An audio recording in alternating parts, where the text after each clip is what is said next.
The timbers that used to be used in Sydney were Class 1 hardwoods like redgum, blackbutt and Australian mahogany.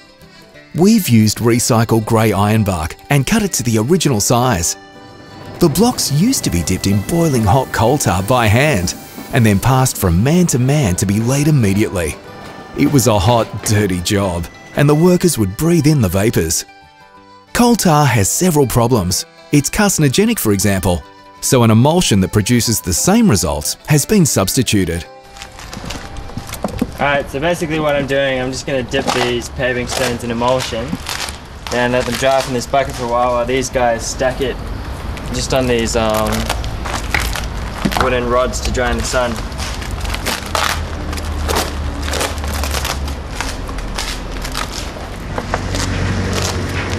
We're quite lucky to be using this emulsion because back in the day they used to use hot tar, and this is actually at room temperature it still works perfectly, and it's also more environmentally friendly than tar is. So if you can imagine back in the 20s and 30s when they're doing this, it would have been a lot more difficult. When the road surface was taken off, the outlines of the old woodblocks, removed years before, could still be seen in the concrete base.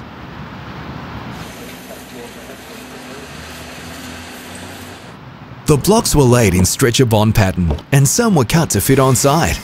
The emulsion was then painted over the top.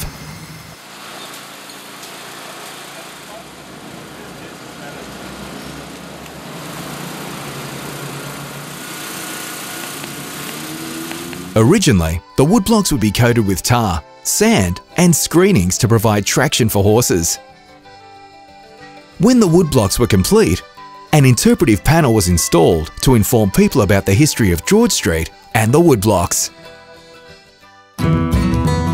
For more information, visit therocks.com.